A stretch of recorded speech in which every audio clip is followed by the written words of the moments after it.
মাহমুদুল্লাহ রিয়াদের বয়স এখন ৩৯ বছর। তিনি ইন্টারন্যাশনাল ক্রিকেট থেকে কয়েকদিন আগেই অবসর নিয়েছেন। সেই ৩৯ বছর বয়সী একটা অভিজ্ঞ অলরাউন্ডার তিনি কিনা মেজাজ হারিয়ে দর্শকদের দিকে মারার জন্য তেড়ে যান, এমনটাও আমাদেরকে দেখতে হচ্ছে এখন। ঢাকা প্রিমিয়ার লিগের সুপার সিক্সে আবাহনী এবং মোহামেডান মুখোমুখি হয়েছিল এবং এই ম্যাচটা ছিল অঘোষিত ফাইনাল।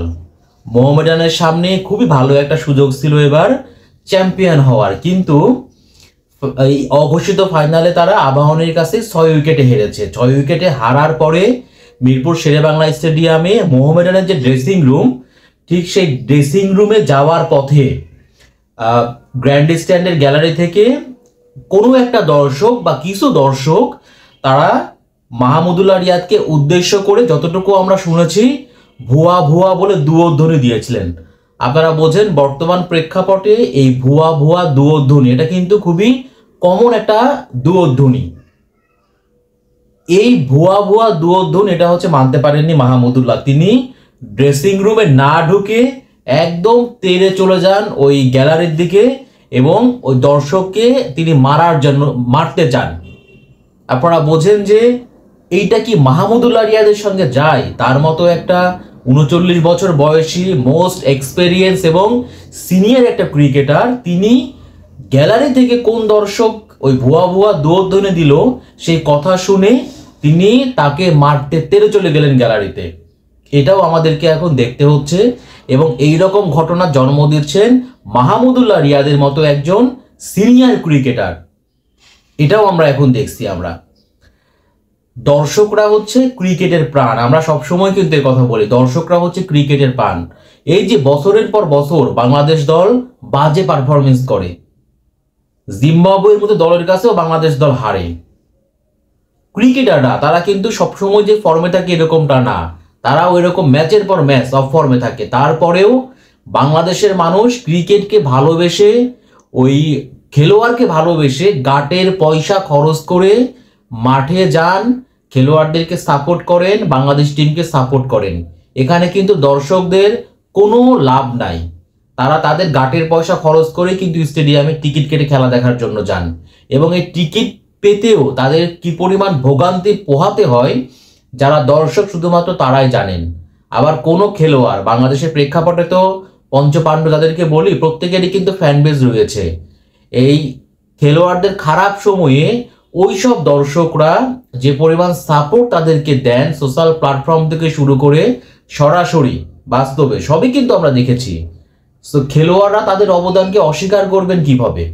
খেলোয়াড়রা কি চাইলে পারে অস্বীকার করতে পারবেন না। তারপরেও দেখেন মোহামেডান আবাহনী ম্যাচে খুবই স্বাভাবিক, যারা আবাহনীর সাপোর্টার, যারা মোহামেডানের সাপোর্টার ছিলেন বা আবাহনীর সাপোর্টার যেই হোক না কেন, দুই দলের সাপোর্টারে তো মাঠে গিয়েছেন দলকে সাপোর্ট করার জন্য, খেলোয়াড়দের সাপোর্ট করার জন্য।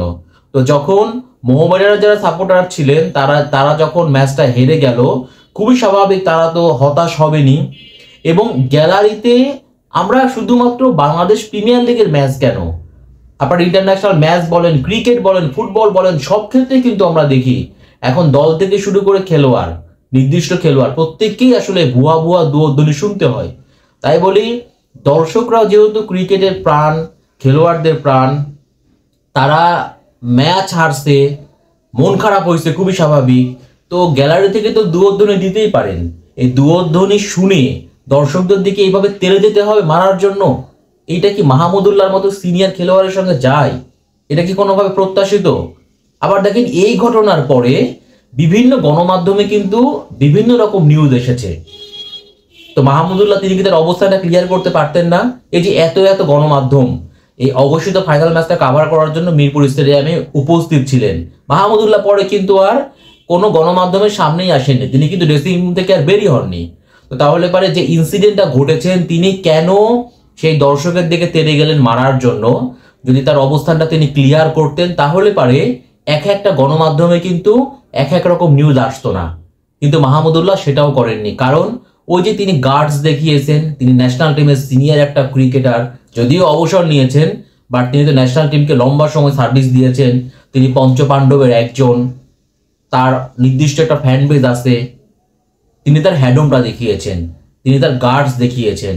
বাট যদি গার্ডসটা না দেখিয়ে তিনি কেন এই মারমুখী আচরণটা করলেন, গ্যালারিতে দর্শকের দিকে তেড়ে গেলেন, তার অবস্থানটা ক্লিয়ার করলে পারে অন্তত তাকে নিয়ে এত নেতিবাচক কথা বা লেখালেখি হতো না। প্রত্যেক খেলোয়াড়েরই কিন্তু উচিত তার অবস্থানটা ক্লিয়ার করা। তার চেয়েও গুরুত্বপূর্ণ ব্যাপার হচ্ছে দর্শকরা বিভিন্ন মন্তব্য করতেই পারে।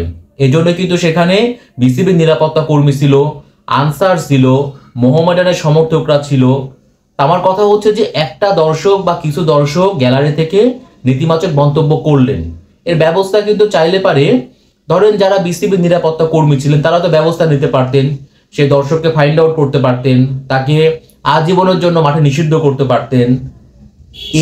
এইটার দায়িত্ব কি মাহমুদুল্লাহকে নিতে হবে? তার মতো একটা সিনিয়র খেলোয়াড়কে নিতে হবে? মাহমুদুল্লাহ কি জানতেন না যে ওই সময় সেখানে অনেক গণমাধ্যম কর্মী এখানে উপস্থিত আছে ম্যাচ শেষ হওয়ার পরে? তো এই যে সবার সামনে প্রকাশ্যে তাকে কেন গ্যালারিতে একটা নির্দিষ্ট দর্শককে বা দর্শকদের একটা অংশকে মারার জন্য তেড়ে যেতে হবে?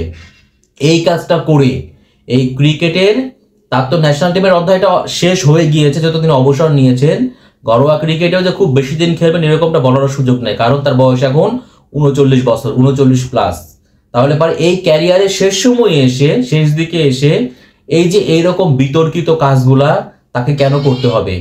তাদের কিন্তু একটা যথেষ্ট সম্মান রয়েছে, সুনাম রয়েছে। এই সুনামের সঙ্গে সম্মান সহিত তারা তো তাদের ক্যারিয়ারটা শেষ করতে পারেন, বাট তা না করে আবারও দেখেন ঢাকা প্রিমিয়ার লিগের শেষ দিনে এসে দর্শকের দিকে তেড়ে গিয়ে মারমুখী আচরণ করে আবারও আলোচনার কেন্দ্রে এই মাহমুদুল্লাহ রিয়াদ।